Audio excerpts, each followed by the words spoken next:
Hello, എല്ലാവർക്കും പുതിയൊരു വീഡിയോയിലേക്ക് സ്വാഗതം. എൻ്റെ പേര് റോഷ്ന.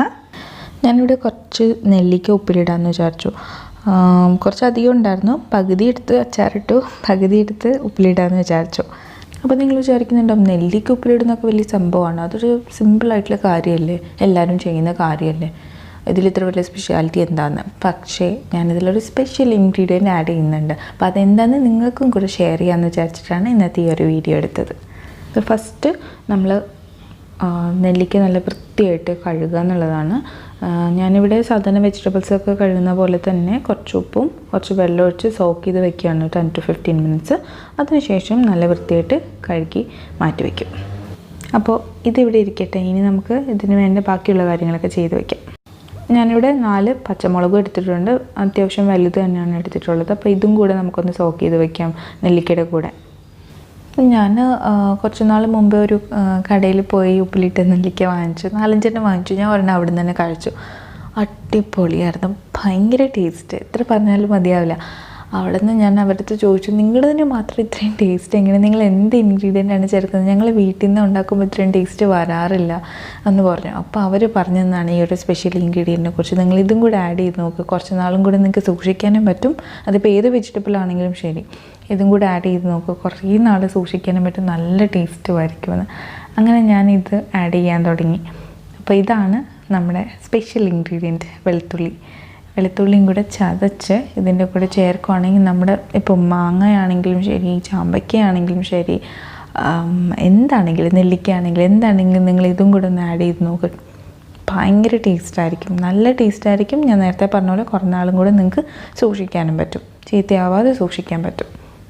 ഞാനിവിടെ വെളുത്തുള്ളി തൊലി കളയാതെ തന്നെ ചതച്ചെടുത്തു കേട്ടോ. നന്നായിട്ട് കഴുകിയിട്ട് തൊലി കളയാതെ തന്നെ ചതച്ചെടുത്തു. നിങ്ങൾക്ക് വേണമെന്നുണ്ടെങ്കിൽ തൊലി കളയാം, എന്നിട്ട് ചതച്ചെടുത്താലും മതി, കുഴപ്പമൊന്നുമില്ല. ഇപ്പം നെല്ലിക്കയും പച്ചമുളകൊക്കെ 15 മിനിറ്റ് ഞാൻ സോക്ക് ചെയ്ത് വെച്ച് നന്നായിട്ട് കഴുകി വൃത്തിയാക്കിയിട്ടുണ്ട്. ഇനി നമുക്ക് ഇത് രണ്ടും കൂടെ, അതായത് പച്ചമുളകും നെല്ലിക്കയും ഒക്കെ നല്ല വൃത്തിയായിട്ട് ഒരു ടിഷ്യൂ പേപ്പർ വെച്ച് തുടച്ച് നല്ല ഡ്രൈ ആക്കി വെക്കണം. ടിഷ്യൂ പേപ്പർ വെച്ച് തുടയ്ക്കുന്നതാണ് കേട്ടോ ഏറ്റവും നല്ലത്. തുണിയേക്കാളും നല്ലത് ടിഷ്യൂ പേപ്പർ തന്നെയാണ്.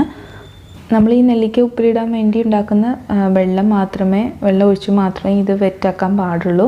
അല്ലാതെ വെറ്റാവുകയാണെങ്കിൽ, അതായത് നമ്മൾ തുടച്ചിട്ട് അത്രയും ഡ്രൈ ആയില്ല എന്നുണ്ടെങ്കിൽ പെട്ടെന്ന് ചീത്തയാവാനും ഫംഗസ് വരാനും സാധ്യതയുണ്ട്. അതുകൊണ്ടാണ് നന്നായിട്ട് ടിഷ്യൂ വെച്ച് തന്നെ തുടയ്ക്കാൻ വേണ്ടി പറയുന്നത്. നെല്ലിക്ക ഇങ്ങനെ ഓരോന്നെടുത്ത് തുടയ്ക്കാനൊക്കെ ഇത്തിരി സമയമെടുക്കും, ബോറടിക്കും. എന്നാലും നമ്മൾ നല്ല തുടച്ച് വൃത്തിയാക്കിയിട്ട് മാത്രമേ എടുക്കാൻ പാടുള്ളൂ. ഞാനിവിടെ ഇനി പച്ചമുളക് അരിയാൻ പോവാണ്. പച്ചമുളക് നീളത്തിലാണ് ഞാൻ അരിയുന്നത്. നിങ്ങൾക്ക് വേണമെന്നുണ്ടെങ്കിൽ റൗണ്ടായിട്ട് അരിയാം, എങ്ങനെ വേണമെങ്കിലും ചെയ്യാമെന്ന് നിങ്ങളിഷ്ടമാണ്.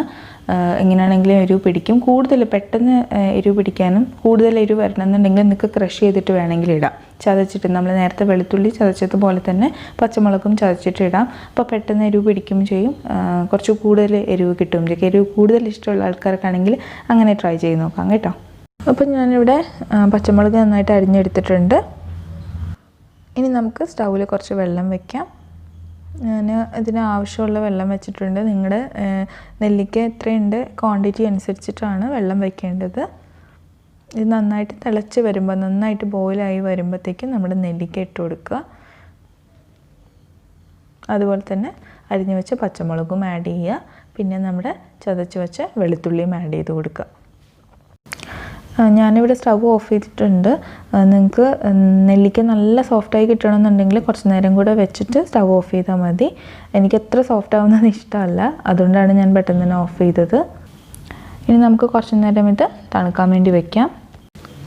നമുക്ക് ഇതിൻ്റെ തണുപ്പ് ഫുള്ള് മാറിയിട്ട് ഒരു ബോട്ടിലിനകത്തോട്ട് മാറ്റാം. ഞാൻ ആദ്യം ബോട്ടിൽ കുറച്ച് ആവശ്യത്തിന് ഉപ്പിട്ട് കൊടുത്തു. അതിന് ശേഷമാണ് നെല്ലിക്കയുടെ വെള്ളവും ഒഴിച്ച് കൊടുത്തത്. നിങ്ങൾക്ക് വേണ്ടാന്നുണ്ടെങ്കിൽ നെല്ലിക്കയും വെള്ളവും ഒഴിച്ചതിന് ശേഷം ഉപ്പിട്ട് കൊടുക്കാം ആവശ്യത്തിന്. അപ്പോൾ ഈ ഒരു കുഞ്ഞു വീഡിയോ എല്ലാവർക്കും ഇഷ്ടപ്പെട്ടു എന്ന് വിചാരിക്കുന്നു. ഇഷ്ടപ്പെട്ടെങ്കിൽ ലൈക്ക് ചെയ്യാനും ഷെയർ ചെയ്യാനും സബ്സ്ക്രൈബ് ചെയ്യാനും മറക്കരുത്. അപ്പോൾ നെക്സ്റ്റ് ഒരു പുതിയ വീഡിയോയിൽ കാണുന്നവരെ ബൈ ആൻഡ് ടേക്ക് കെയർ.